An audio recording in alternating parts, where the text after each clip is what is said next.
Okay, so new to us planter this year. What is different?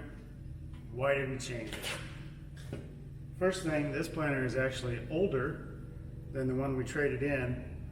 We had a 2012, same size as this, 60 foot, 24 rows, same model, a Deere 1770 NT. This is a 2009 that we came across and had it built out the way we wanted. Some stuff that's the same as the other one is we got the same row cleaner set up. Got a floating row cleaner with a pneumatic cylinder on it that I can control from the cab for lift or down pressure, or just let it float. The hydraulic downforce is the same. We had that on the other planter and liked it quite a bit.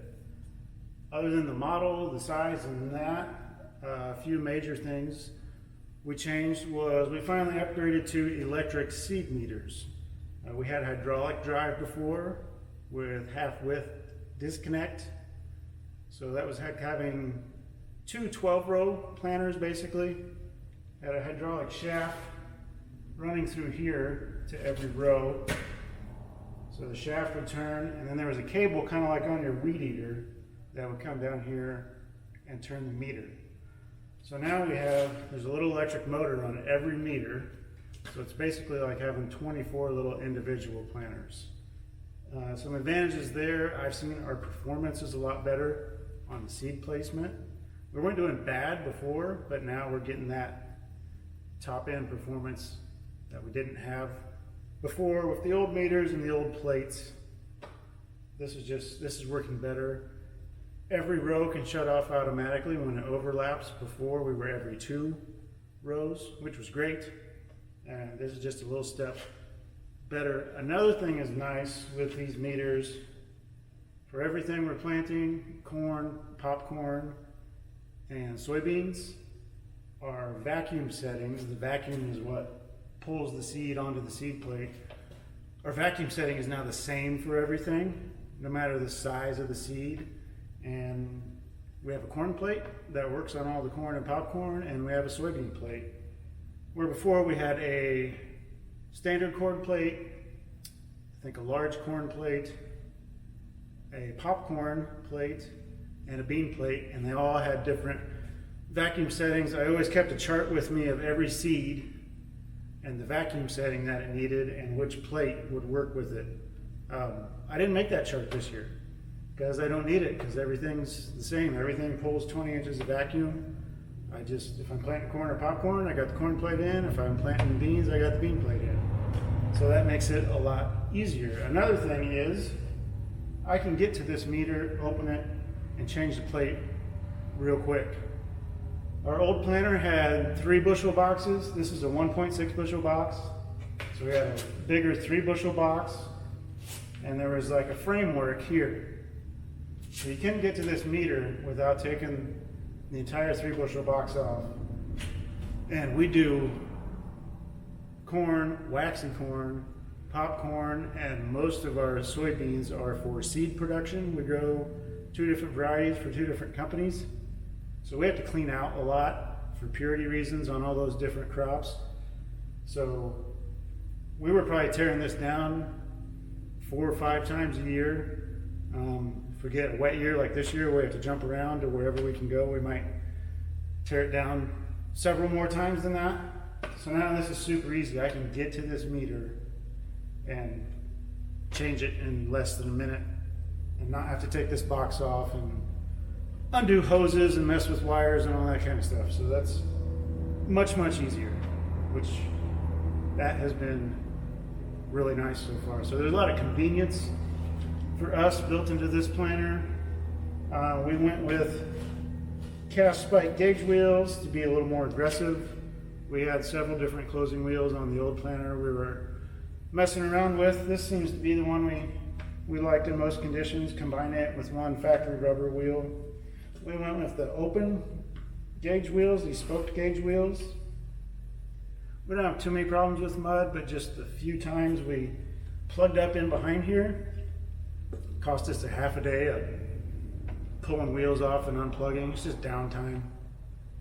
So hopefully these help with that. I haven't had to really push them too hard yet. I have a little concern that the trash wheels could be throwing dirt and debris in behind here and maybe putting a little trash into the seed trench before the closing wheels close it.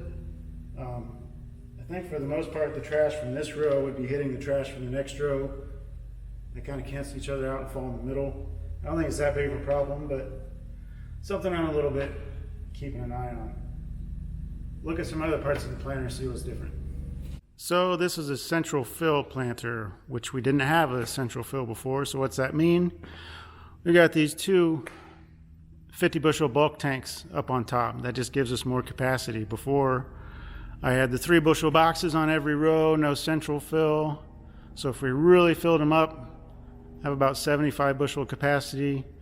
Now I've got 100, and we went with the 1.6 bushel boxes on the rows, which a lot of people ask about. Why did you do that and not just go with mini hoppers, which on this setup would be like to here with a lid on top?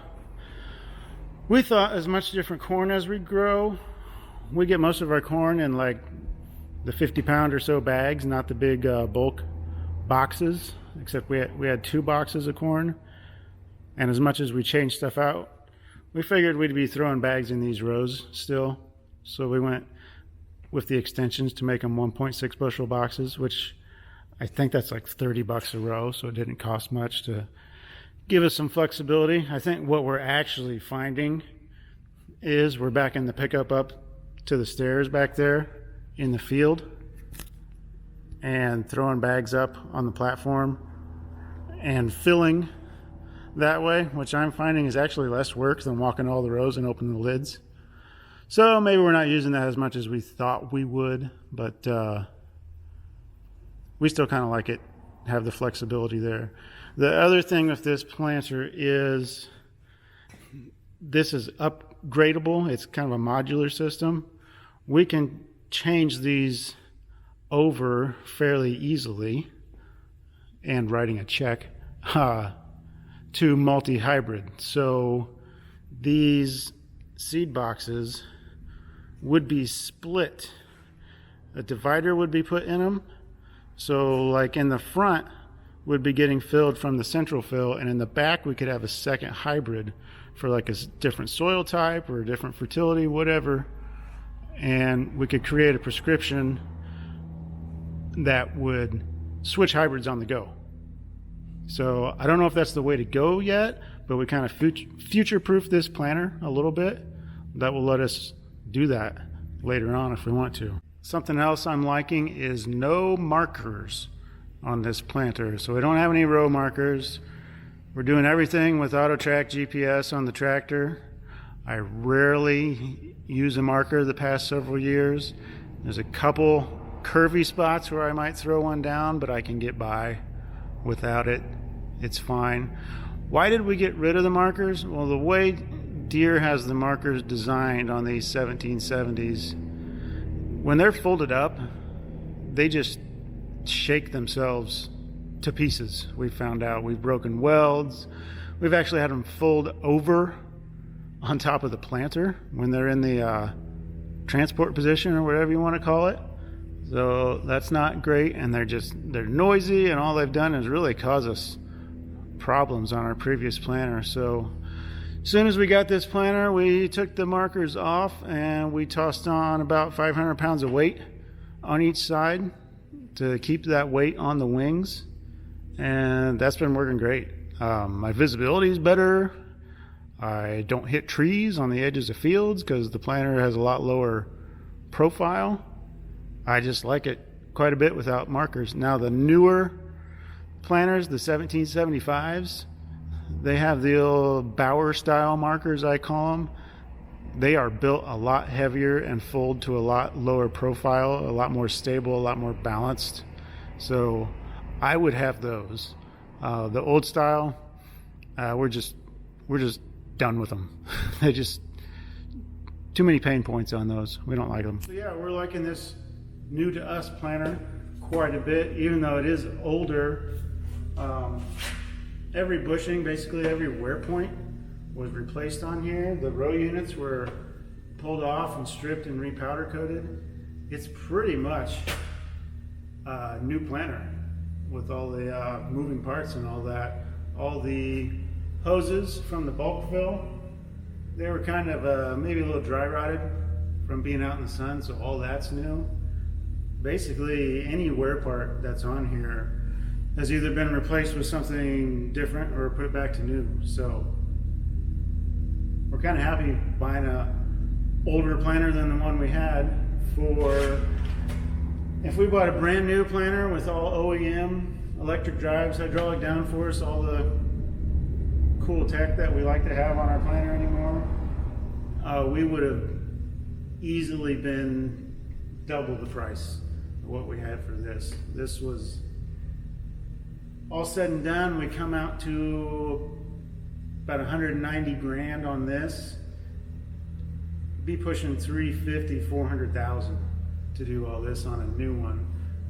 And the best thing is, we went through a precision planting dealer on this, and he gave us 24 more grand trade-in than Deere offered us on our other one. That kind of sealed the deal there. We were either going to trade combines this year or trade planters, but not both. But when we looked at it and with that trade-in price, we decided to do both. So it's not here yet. There'll be probably a combine video coming out before too long. Wheat harvest is 4, 5, 6 weeks away, something like that. So new combine to come. Watch for that.